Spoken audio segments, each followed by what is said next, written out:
My son banned me from his wedding, but brazenly sent me a bill for $80,000 to pay for his lavish party and honeymoon in Hawaii. He even added, "Thank me for letting you contribute." I just smiled, feeling my anger turn into cold determination. His dream of a rich and perfect wedding would become a nightmare. Before we continue, please subscribe to the channel and let us know where you are listening in the comments. I sat at my kitchen table in the quiet of my Lexington home, the October afternoon light filtering through the faded curtains. The envelope had arrived that morning, thick and cream-colored, with Kevin's precise handwriting on the front. I had assumed it was the wedding invitation. Finally, after months of radio silence, my fingers traced the seal, a small thrill of hope stirring despite everything. I tore it open carefully, expecting elegant cardstock announcing the date, the venue, perhaps a note asking me to walk him down the aisle like we'd joked about years ago. No invitation. Instead, a stack of papers slid out, itemized bills, crisp and professional, totaling $80,000. My eyes scanned the lines.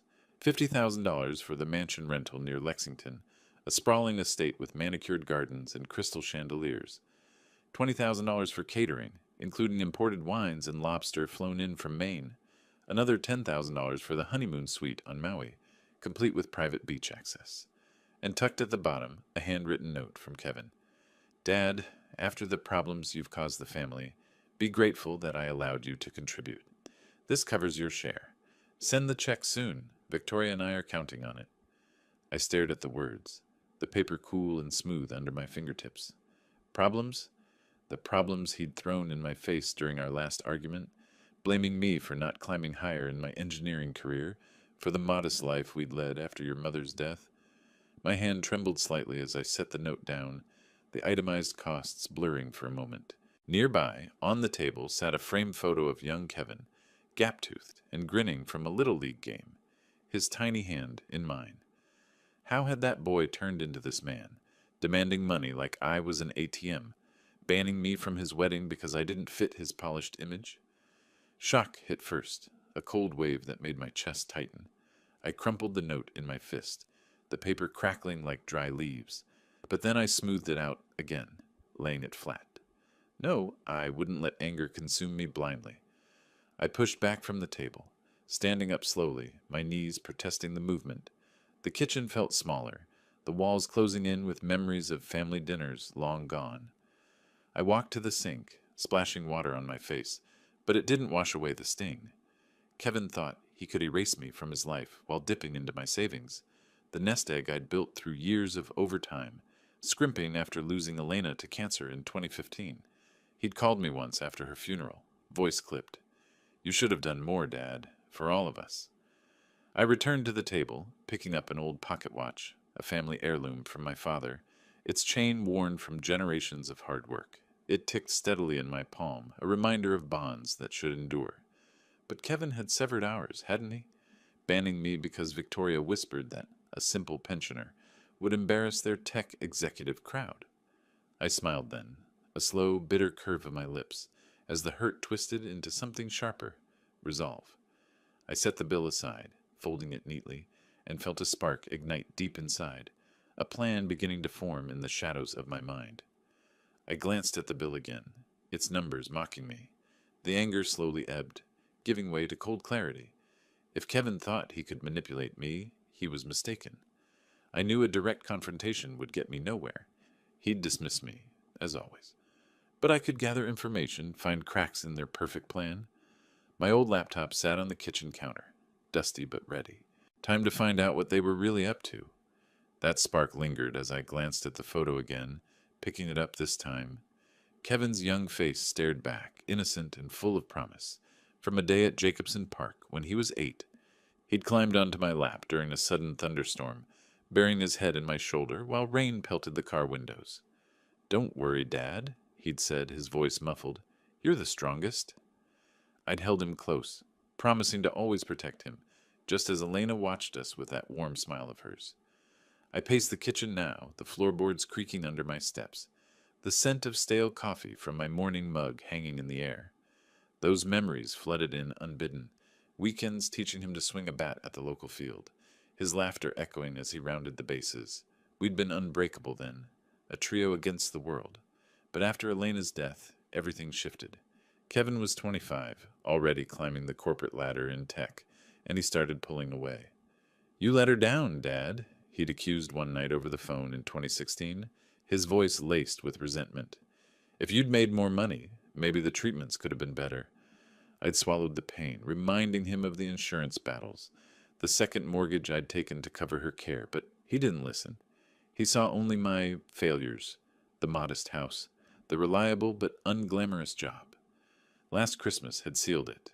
I'd driven to their sleek apartment in downtown Lexington, arms full of homemade tamales, like Elena used to make. Victoria had barely glanced up from her phone, whispering something to Kevin that made him smirk. "Dad, we're going vegan now," he'd said dismissively. "And honestly, you showing up unannounced? It's awkward."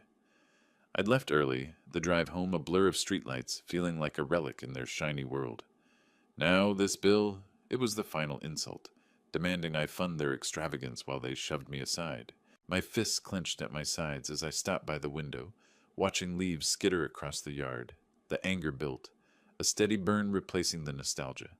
How dare he treat me like a burden, then expect gratitude for allowing me to pay? I wasn't the victim here, not anymore. I'd raised him alone after Elena, sacrificed vacations and comforts to give him a start. And Victoria, with her designer bags and social media boasts, enabling his greed. No, this betrayal demanded consequences. I vowed then, silently but fiercely, to turn their perfect day into a lesson they'd never forget. Rain began to patter against the glass, mirroring the storm inside me, and I turned away, my resolve hardening like steel. A momentary doubt flickered. Was I too old for this fight? But I pushed it aside. Justice wasn't about age. It was about dignity. With that thought, I reached for my laptop on the counter, the cool metal grounding me as I prepared to dig deeper. The laptop hummed to life in the dimming light of the room, its screen casting a blue glow across the cluttered table. I settled into the chair, the rain now a steady drum outside, and opened the browser with purposeful clicks. Kevin's social media profiles were private, but Victoria's wasn't. She loved flaunting their life. I scrolled through her posts, each one a stab. "Can't wait for our dream wedding at the Ashford estate." "Blessed Truss, luxury living." The date jumped out, November 15th, 2024, just weeks away. Photos showed the mansion, its grand ballroom decked in mock setups, chandeliers sparkling like diamonds. I sipped from a glass of the cheap red wine I'd been saving, its bitter tang sharpening my focus. Action spoke louder now, no more wallowing. I jotted notes on a pad. Venue, Ashford Estate, 50K rental. Caterer, elite events, boasting farm-to-table for 200 guests. Photographer, some high-end pro named Lila Voss, her portfolio linked in Victoria's comments. "Gorgeous shots incoming," Victoria had captioned, with heart emojis. Internal debates raged in my mind. Should I confront him directly? No, that would give him the satisfaction of dismissal. Better to undermine from the shadows, make him feel the loss of control he so feared. Tab after tab opened. Wedding planner Mark Brennan's site, his bio touting seamless events for discerning clients. A mutual contact on LinkedIn confirmed he was handling it. An old colleague of Kevin's had liked a post about the booking. Honeymoon details trickled in from a travel agency's promo. Maui Resort, Overwater Bungalow, all funded by that bill they'd sent me. My anger flared anew at a video Victoria shared, her trying on a gown, Kevin grinning beside her. "Daddy's paying for the party. Indirectly," she'd joked in the comments, a winking emoji following. Indirectly? The audacity fueled me. I cross-referenced vendors, building a list. Florist, DJ, even the limo service. The extravagance was staggering, far beyond what Kevin's salary could cover without my contribution. A hesitation crept in. Was this revenge too far, risking what little family tie remained? But then I recalled his note again, that condescending privilege, and the doubt vanished. This was about self-worth, teaching him that greed had repercussions. My hands steadied on the keyboard as I found Mark Brennan's contact number, the planner at the heart of it all. With a deep breath, I decided, time to make the call, to start unraveling their perfect tapestry. thread by thread. I picked up my phone, fingers hovering over the dial pad. The phone rang twice before a polished voice answered, smooth as polished marble. Mark Brennan Events. This is Mark speaking. How can I make your day extraordinary? I leaned against the kitchen counter, the receiver cool against my ear, steadying my breath. Hello, Mark. This is Stephen Torres. I'm Kevin Torres's father, the one footing the bill for his wedding. A pause, then warmth flooded his tone. Mr. Torres, Kevin mentioned you'd be calling to finalize payments. We're thrilled you're contributing to such a special event. The Ashford estate is booked solid, and Victoria's vision is coming together beautifully. I let him ramble for a moment about floral arches and string quartets, my mind sharpening like a blade. Actually, Mark, I'd prefer to discuss this in person. Can we meet tomorrow? I have some details to clarify. He agreed quickly, suggesting his downtown Lexington office at 10 a.m. I hung up, the click echoing in the quiet room, and poured myself another glass of wine, swirling it as I envisioned his face when the truth hit. No more hiding behind notes and bills. I leaned back in the chair, adrenaline pulsing through me. The meeting with Mark was the first step, and I needed to be ready. I spent the rest of the evening reviewing the bill again, jotting down key figures to keep facts at hand. Before bed, I picked out a clean sweater and slacks. Nothing fancy, but enough to look serious. As I lay down, I felt the plan solidify like a house's foundation. The next morning, I woke early, coffee in a thermos, keys in hand, ready to head out. The next morning, I drove through light traffic, the autumn leaves swirling like confetti on the windshield. A brief hesitation gripped me at a red light. Was this the point of no return? But I dismissed it, accelerating as the light turned green. Mark's office was in a sleek building off Main Street, all glass and chrome, a far cry from my engineering firm's old brick setup. I parked and walked in, the lobby's sterile air carrying hints of expensive cologne. Mark greeted me with a firm handshake, his suit tailored and tie knotted perfectly. Mr. Torres, come in. Coffee? He led me to a plush chair opposite his desk, piled with swatches and contracts. A framed photo of a beaming couple under a gazebo caught my eye, stirring a quiet resolve. That joy wouldn't be Kevin's, not on my dime. We settled, and he pulled out the file. So the $80,000 covers everything. Venue, catering, even the honeymoon deposit. Kevin assured me it's all set. I leaned forward, my voice even. Did he? Tell me, Mark, did Kevin mention that he banned me from the wedding? That I'm not even invited to this extravaganza I'm supposedly funding? His eyes widened, the pen slipping from his fingers. Banned? No, he said. Family contributions were handled. This is awkward. Awkward, I echoed, short and sharp. Try insulting. He sent me the bill with a note saying I should be grateful. After raising him alone. After everything. Mark shifted, rubbing his temple. I don't know what to say. The contracts are signed, but without full payment, we can't proceed. Deposits are non-refundable, but the balance... Exactly, I cut in. Inform Kevin the wedding halts until he talks to me directly. No funds from me, and if he pushes, remind him how fragile plans can be. He nodded slowly, stunned. I'll call him today. This changes things. As I stood to leave, I overheard him mutter under his breath, "That arrogant kid." It fueled me, a first taste of the chaos brewing. I stepped out into the crisp air, the door clicking shut behind me, and felt the ripple spread, like a stone skipped across still water. Standing on the sidewalk, I felt a surge of strength, but knew I couldn't go far alone. Mark was just the start. Kevin wouldn't back down easily, and I needed eyes and ears I could trust. Alex's name surfaced in my mind, his number still saved in my phone despite years of silence.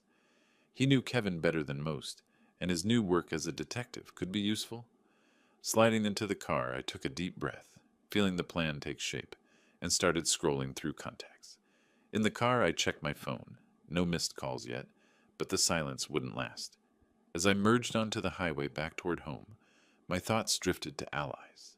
Scrolling through contacts, I paused on Alex's name, untouched for years. Kevin's childhood best friend, the one he'd ditched when ambition took over. A quick memory flashed. Alex at 12, showing up at our door after his parents' divorce. Elena making him hot chocolate while Kevin and I played cards to distract him. I dialed before doubt could settle. Alex, it's Stephen Torres. Been a long time. His voice came through, surprised but warm. Mr. T? Wow, yeah. How've you been? Everything okay? Not exactly, I admitted. Kevin's getting married, but it's complicated. Can we meet? I need your expertise. Heard you're a private detective now, with photography skills. He chuckled dryly. Word gets around. Sure, the old cafe on Broadway, in an hour? I agreed, hanging up as I turned into my driveway. The house felt less empty with purpose filling it. An hour later, I sat at a corner table in the cafe, the aroma of fresh-baked scones mingling with falling leaves visible through the window. Alex arrived taller than I remembered, with a detective's keen eyes and a camera bag slung over his shoulder. We shook hands firmly, his grip steady. Mr. T, you look good. Sorry about Elena. She was like a mom to me, too. Thanks, Alex. And call me Stephen. I slid him a coffee. Kevin banned me from his wedding, but sent a bill for 80 grand. I'm not paying. I'm fighting back. His face hardened. That sounds like him. Ditched me years ago when I wouldn't fake a reference for his job. Said I was holding him back with my small-time gigs.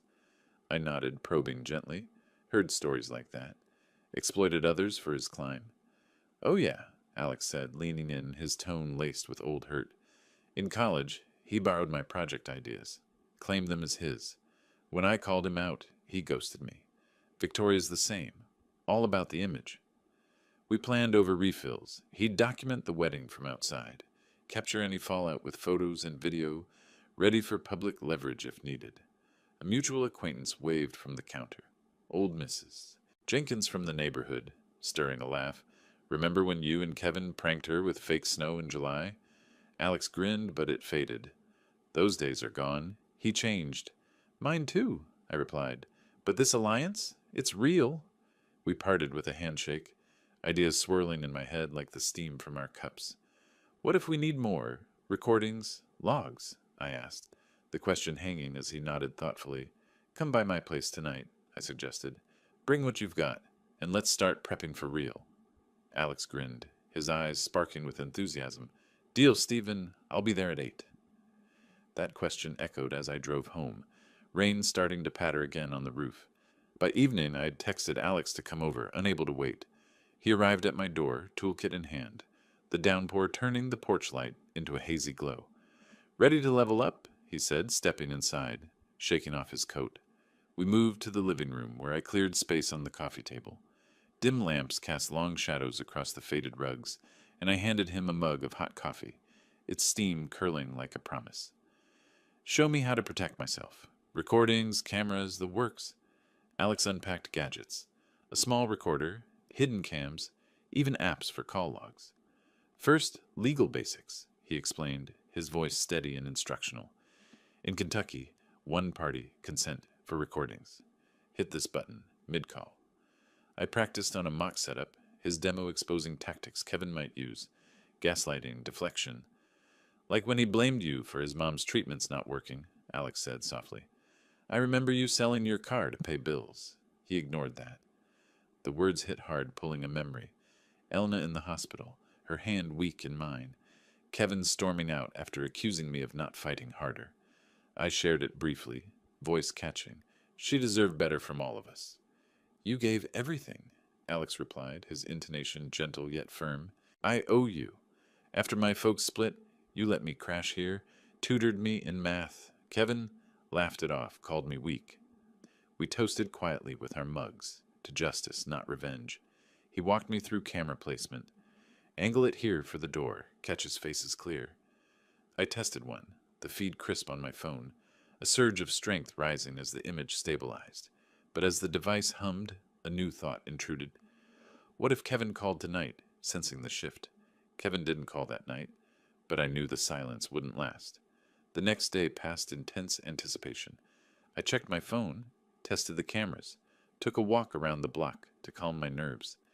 Every car passing by made me flinch, thinking it was him. By evening, I was on edge when the phone finally buzzed, his name flashing on the screen. The device hummed softly in my palm, its green light steady, when my phone buzzed on the table, slicing through the evening quiet like a knife. I was midway through brewing tea, the kettle just starting to whistle, steam curling up in lazy wisps. The screen lit up. Kevin. I let it ring, watching the vibrations skitter the phone across the wood, a chill draft from the window echoing the tension knotting my gut. It went to voicemail, then buzzed again. Victoria this time. I ignored that too, pouring hot water over the tea bag, the aroma of chamomile grounding me as I recalled Alex's advice. Record everything. Their words will be your ammunition.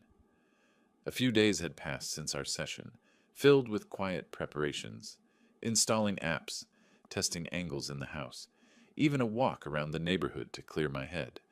But now the storm was breaking. The notifications piled up. 3 voicemails, texts flashing urgent. I sat at the kitchen table, the dim overhead light casting shadows on the walls, and played the first one, finger hovering before pressing. Dad, it's Kevin. There's a misunderstanding with the payments. The planner called, said you pulled out. Call me right away. We need to sort this. His voice started to compose, but an edge crept in like gravel underfoot. I replayed it, noting the panic bubbling beneath. Misunderstanding? As if his bill and ban were accidents. The second, Stephen, Victoria here. Kevin's upset. The vendors are threatening to cancel without your contribution. Don't do this. It's petty. Her tone clipped, superior, like scolding a child. Petty. The word stung, but I smiled faintly, sipping my tea. Alex had warned of this. Desperation masked as accusation. The third voicemail came from Kevin again, urgency ramping. Dad, seriously, pick up. Everything's falling apart. You owe us this after everything. The pause hinted at old grudges, his breath heavy. I listened twice more, analyzing the rising pitch, the implied threats. Rumors must be spreading. Mark had done his part. Then a call from an old mutual friend, Mrs. Hargrove from down the street, her voice hesitant when I answered briefly. Stephen heard whispers at the club. Kevin's wedding troubles. People saying money issues. Hope you're okay. Her words sparked a twist. Public whispers already? I hadn't expected the ripple to reach so far so fast. It fueled me, a surge of control after years of being sidelined.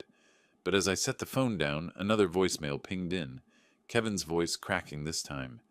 If you don't fix this, you'll regret it. The threat hung there, replaying in my mind as I stared at the screen.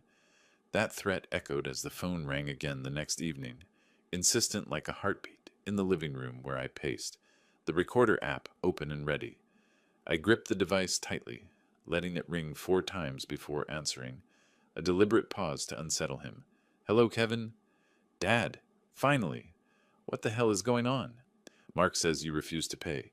You're sabotaging our wedding, his accusation burst out, voice pitching high with frustration. I breathed steadily, the carpet soft under my feet. Sabotaging? You banned me. Sent a bill like I was a sponsor, not family. Remember your note? Be grateful. A beat of silence, then he exploded. That was... Look, it's not like that. Victoria's friends, the crowd, you're retired, Dad. It wouldn't fit. But the money? You owe it. After Mom, after the struggles you caused? The jab at Elena twisted like a thorn, but I stayed calm, recording every word. Owe we? I raised you alone, sold what I had for her care. You blame me then, ignore me now. No, Kevin, no payment. You're ruining everything, he shouted, the words raw. Victoria's furious. The caterers want deposits. The estate's holding the date but threatening fees.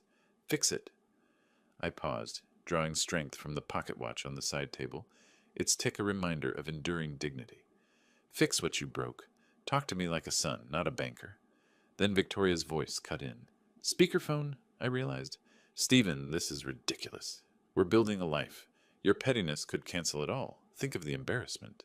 Her interruption spiked the tension, her tone laced with disdain. Embarrassment? Like banning your father-in-law? I think of the bill you sent. The honeymoon you expect me to fund while excluding me? Yeah, Kevin jumped back in, defensive. It's duty, Dad. Family contributes. Admit it. You're jealous of my success. The admission slipped out, jealousy as his excuse, and it hit like a revelation exposing his ego. I countered firmly. Success built on using people? Not anymore. The line crackled with his heavy breathing. You'll regret this. We're done. He hung up abruptly, the silence ringing in my ears. his words echoing as a key slip, a vulnerability laid bare that sharpened my resolve. That vulnerability lingered in my thoughts as I paced the hallway, the house quiet except for the faint hum of the fridge. Moments later, a text alert chimed. Alex, update, vendors demanding payment, rumors flying at the estate, photos incoming. I opened the attachment, blurry shots of workers pausing setups, a florist van idling uncertainly. The images fueled me, but then Kevin's texts flooded in. Selfish old man, destroying our day over ego. Short, stabbing accusations glowing on the screen. I scrolled, heart steady, when the neighbor's call came. Mr. Ellis, from across the fence. Stephen, saw Kevin yelling at a delivery guy yesterday. Rude as hell, demanding discounts like he owned the place. His voice gruff, supportive. Heard about the wedding mess. If you need backup, I'm here. Remember how he snubbed us at the block party? Acted too good. I leaned against the wall, phone to ear. Thanks, Ellis. What exactly happened with the delivery? He chuckled dryly. Guy dropped off invitations or something. Kevin berated him for a crease, said, Do you know who I am?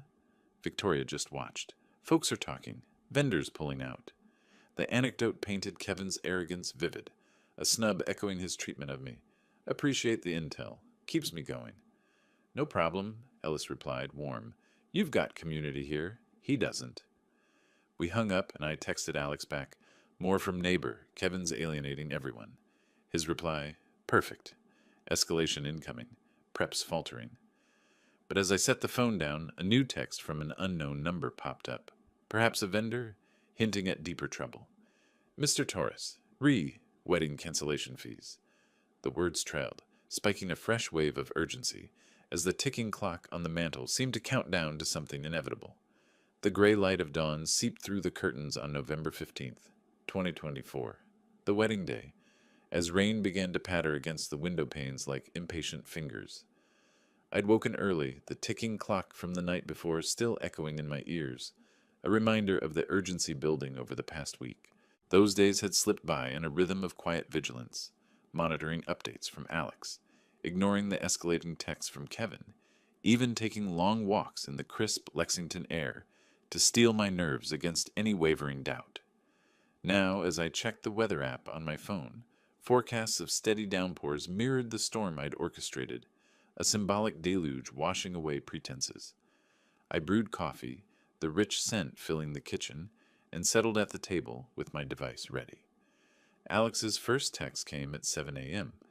At the estate, vendors arriving or not. Photos soon. I sipped slowly, the mug warm in my hands, as images trickled in. Florists unloading vans only to repack half the arrangements, their faces pinched in frustration under umbrellas. Deposit issues, one caption read. They're leaving. The chaos unfolded in real-time snippets. A caterer truck idling, workers boxing up crates of untouched china and silverware, rain slicking the driveway into a glossy mess. Guests started arriving around noon, Alex's covert shots showing confused clusters under tents, umbrellas blooming like dark flowers. Overheard. Where's the setup? His message pinged. I ignored a flurry of calls from Kevin, the phone vibrating like a trapped bee on the table. Voicemails piled up. I played one, his voice frantic. Dad, send the money now. Everything's falling apart. The estate manager's threatening to shut it down. The desperation cracked through, a far cry from his earlier arrogance. More photos. The grand hall half-dressed, chairs scattered haphazardly, no sign of the string quartet. Then, a shot that twisted something inside me. Victoria in her gown, expression crumpled, rain streaking the mansion windows behind her like tears. Doubt flickered briefly. Was this too cruel, turning their day into a spectacle? But I recalled the Bill's condescension, the ban that cut deeper than any rain, and the doubt dissolved into quiet satisfaction. Justice wasn't gentle. By afternoon, Alex reported, guests milling, some leaving, rumors spreading, family feud over funds. I paced the room, rain drumming steadily outside, envisioning the humiliation unfolding miles away. Another voicemail from Kevin pleading, Please, Dad, wire it. Guests are laughing. Help. A guest's murmur in Alex's audio clip. This is a disaster. Poor planning? The downpour intensified, sheets of water blurring the yard, as if nature itself amplified the reckoning. But then my phone rang again, Kevin's name flashing, his voice on the edge when it went to voicemail, mid-ring. That mid-ring plea hung in the air as I let it roll to voicemail once more, the sound swallowed by a sudden pounding on the door, insistent and heavy amid the downpour. Rain dripped from the eaves in steady rivulets, pooling on the porch steps. I approached slowly, peering through the peephole. Kevin and Victoria, disheveled in pajamas under hastily thrown coats, hair plastered wet, faces pale and drawn. I opened the door a crack, the cool mist spraying in. "What are you doing here?"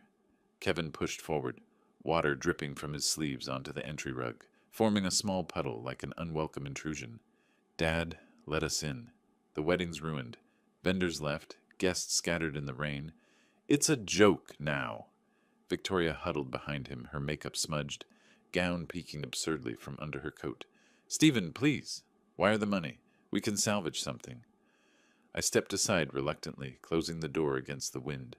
They stood dripping in the hallway, the familiar scent of my home clashing with their desperation.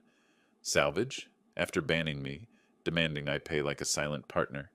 Kevin ran a hand through his soaked hair, voice breaking. "It was a mistake. Victoria's idea. The image, you know. But now, everything's collapsed. Help us, Dad, for old times." I crossed my arms, steady despite the emotional pull. A flashback hit during the pause. Kevin as a teen after Elena's funeral, accusing me of weakness while I buried my grief in work. It fueled me. "Old times? Like when you blamed me for Mom's death? Ignored me unless you needed cash?" Victoria interjected, her tone wavering for once, vulnerability cracking through. "We didn't mean it's the stress. The honeymoon's booked, deposits lost. Think of us." "Think of you?" I echoed, calm but pointed. "Would you value me without my wallet? Answer that." Kevin hesitated, eyes darting. "Of course, you're a family. But success means standards. Please, just transfer it." The admission, standards over bonds, hung heavy, exposing the shallowness. "No, Kevin. This is the consequence. Greed has a price." He begged then, voice rising. "You're destroying us." Guests whispered, vendors mocked. "Fix it, for your son." Victoria clutched his arm, whispering urgently, but I shook my head. "Go. Learn from this." As I moved to open the door, Kevin's final words tumbled out, raw. "Wait, Dad. I regret it. All of it." The rain roared outside, and I closed the door on them, their footsteps retreating into the storm, resolve lingering like the echo of his regret. That echo faded into silence as I turned away, sinking into the armchair by the window, rain streaking the glass in fading patterns. Their car lights pierced the dusk before vanishing, leaving the house wrapped in a comforting hush. The next few days blurred into reflection, fielding calls from curious neighbors, sorting through the emotional debris, even burning the original bill in the fireplace one quiet evening, its ashes a symbolic release. By week's end, Alex texted confirmation. "Full collapse. The state refunded partial, but reps tanked. Buzz got me new clients, thanks to the fallout." I called him, the line crackling warmly. "Stephen, you did it. Photos show the empty tents. Guests bailing. Kevin's circles whispering. Arrogance bit him." I leaned back, glancing at an open photo album on the table. Faded images of happier times, stirring but not overwhelming. "Appreciate your help, Alex. Feels freeing." He laughed lightly. "Anytime. Heard from him? Not since, but maybe he'll learn." We chatted about old pranks, the conversation turning to future plans, perhaps a trip for me, unburdened. Later, an unexpected outreach. Mrs. Hargrove emailed, inspired by the rumors. "Stephen, your stand reminded me to value real ties. Coffee soon?" It warmed me, alliances blooming from the chaos. I muttered to myself over a solitary toast with coffee. To dignity reclaimed. The home felt fuller, not with things, but with self-worth. Kevin's lesson might sting, but growth often did. Hints of his regret suggested seeds planted. As the rain finally cleared, I stepped outside into the crisp air, sunlight breaking through clouds, a new path unfolding before me. If you liked this story, please like this video, subscribe to the channel, and share your impressions of this story in the comments. To listen to the next story, click on the box on the left. Thank you for watching.